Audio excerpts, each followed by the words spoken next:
Hey fam, welcome back to The Ride, the Dr. Eric K. Coleman Show. For the month of June, we are continuing the conversation surrounding fatherhood, manhood, in honor of Father's Day. So, with that being said, without further ado, we want to jump into the conversation for today, and it is another Ayanna Fix My Life clip, which this one is not too long. It's very pointed. It's about a minute and a half, but I just think that the conversation is really important. So it may not be as long today, but there are some critical points that we want to address in regards to manhood and men who are out there trying to do the right thing, and some of those barriers and boundaries that are stifling us from doing that. So before we get into the conversation, let's do the housekeeping agenda thing. Please, ma'am, please, sir, if you have not subscribed to this channel, like, share, click that notification tab so that you will be abreast of all content pertaining to this platform and this channel. Now that we got that out of the way, let's go ahead and jump into the clip for today. For celibate Coro, he is unable to see that the anger he perceives in women of color is actually manifesting within himself. I think black women are angry because they've been lied to, they've been cheated on, they've been hurt in their past relationships by men, and they have lack of trust. So let me stop there. Yes, this is coming from the perspective of a black man. I'm going to come from the perspective of a black man because I am black. However, I want to preface this conversation from the perspective of men in general. No matter what race, ethnicity you are, I really want to come from that perspective as well as men as general. But yes, we will throw in some things from the perspective of the black man. Talk to black women, they don't want to talk to me. Men and I talk to a white woman, they get mad. You want to think you're mad? I'm mad too. So what he just said here was something critical. He said black women don't want to engage or deal or talk to him or be with him. He did not express why, but for the most part, he's not understanding why it's a problem when he then talks to a woman who is not black, whether it be a white woman, Hispanic, or whoever. He's trying to correlate, well, you don't want to talk to me, black woman. You don't want to give me the time of day. But when I talk to another woman who is not black, now there's an issue. And so I want to relate that to just men in general. We've talked about this before, that men who are trying to do the right thing, we really don't get that much play because I've heard it from a lot of women in conversation that they want the exciting guy. They don't want the boring cat. But then as time goes on, when they do want the boring, steady cat, it's too late. That guy has moved on. He's been snatched up by somebody else, or he just has given up on relationships altogether and he's just doing his thing. So I find that very interesting here. So let's continue to see what he says next. There's a lot of anger inside of me. What about us? Black women talk about me, me, me. What about us black men? We go through stuff too. So let me back it up a little bit so we can look at it in that statement in its totality. Sorry about that. So let's pull it back a little bit. Let's go. There's a lot of anger inside of me. What about us? Black women talk about me, me, me. What about us black men? We go through stuff too. We're tired of hearing the same thing of, oh, we're independent women. We're independent this, we're independent that. I'm independent too. We have a lot in common. You have this imaginary wall around you. I don't know who damaged you.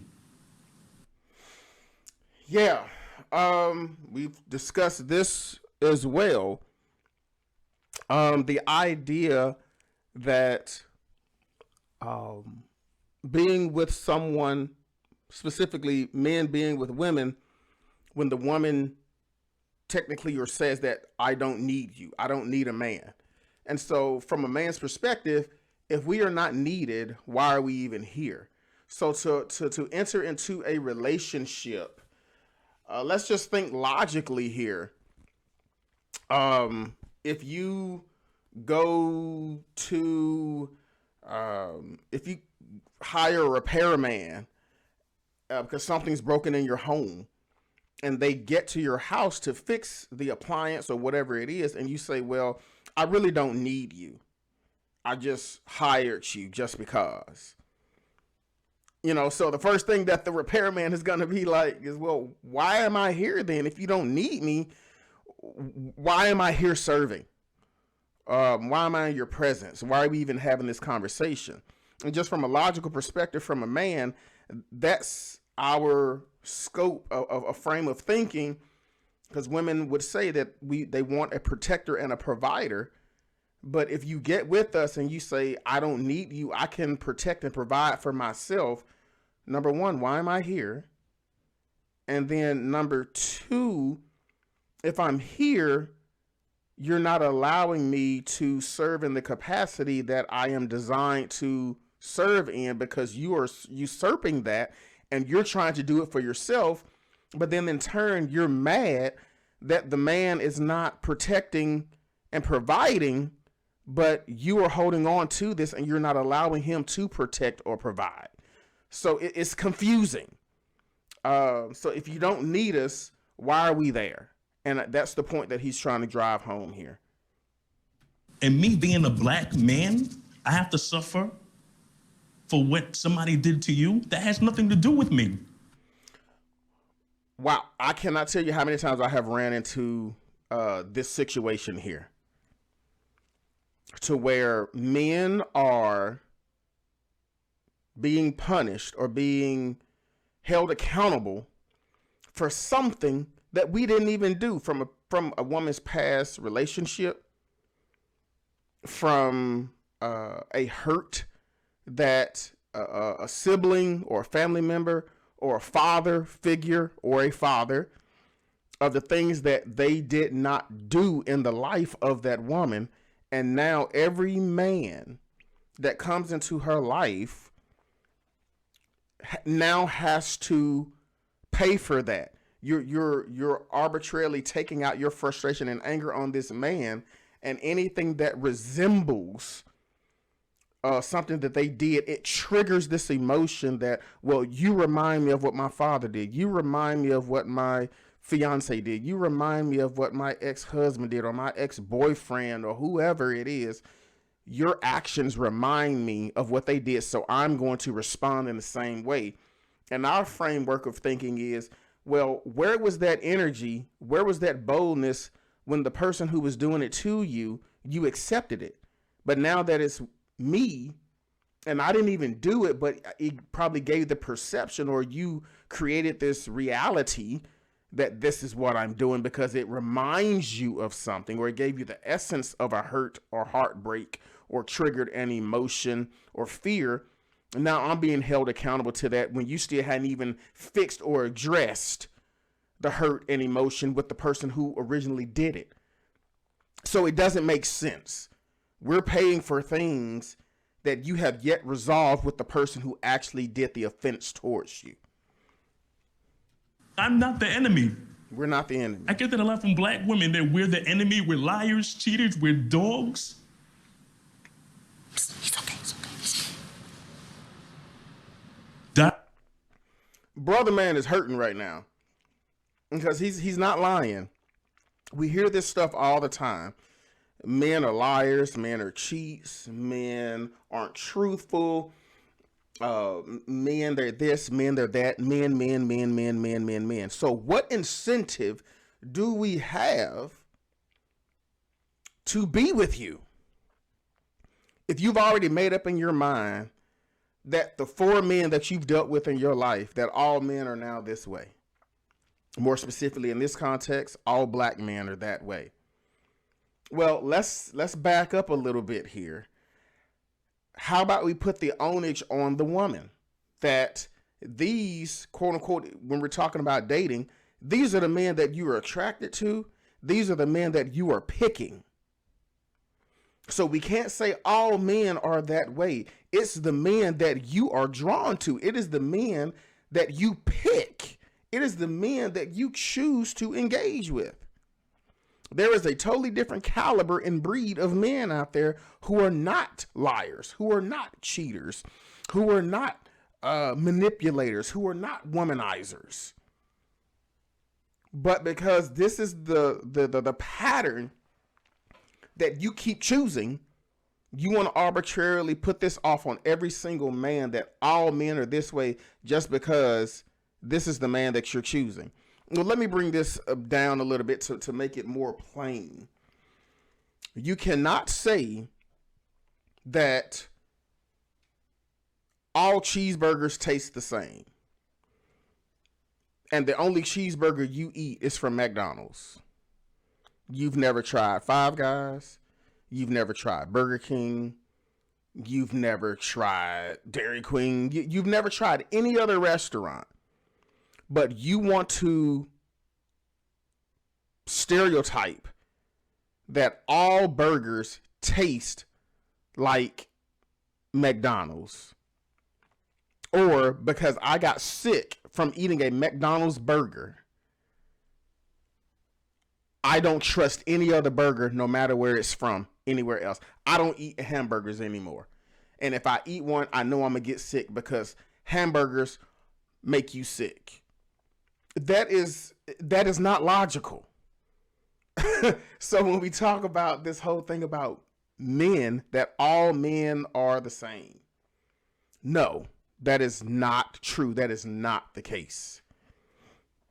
Diary of a Mad Black Man. So let me back up a little bit. I have a journal I keep, because I know I've been talking a lot. So let me. And then when I show this side to women, they think it's a weakness. It's not a weakness. It's actually a lack of trust. I always talk to black women. They don't want to talk to me. The minute I talk to a white woman, they get mad. You want to think you're mad? I'm mad too. There's a lot of anger inside of me. What about us? Black women talk about me, me, me. What about us black men? We go through stuff too. We're tired of hearing the same thing of, oh, we're independent women. We're independent this, we're independent that. I'm independent too. We have a lot in common. You have this imaginary wall around you. I don't know who damaged you. And me being a black man, I have to suffer for what somebody did to you? That has nothing to do with me. I'm not the enemy. I get that a lot from black women, that we're the enemy, we're liars, cheaters, we're dogs. It's okay. Diary of a Mad Black Man. I have a journal I keep. Diary of a Mad Black Man. Yeah. Yeah, I can relate to that one.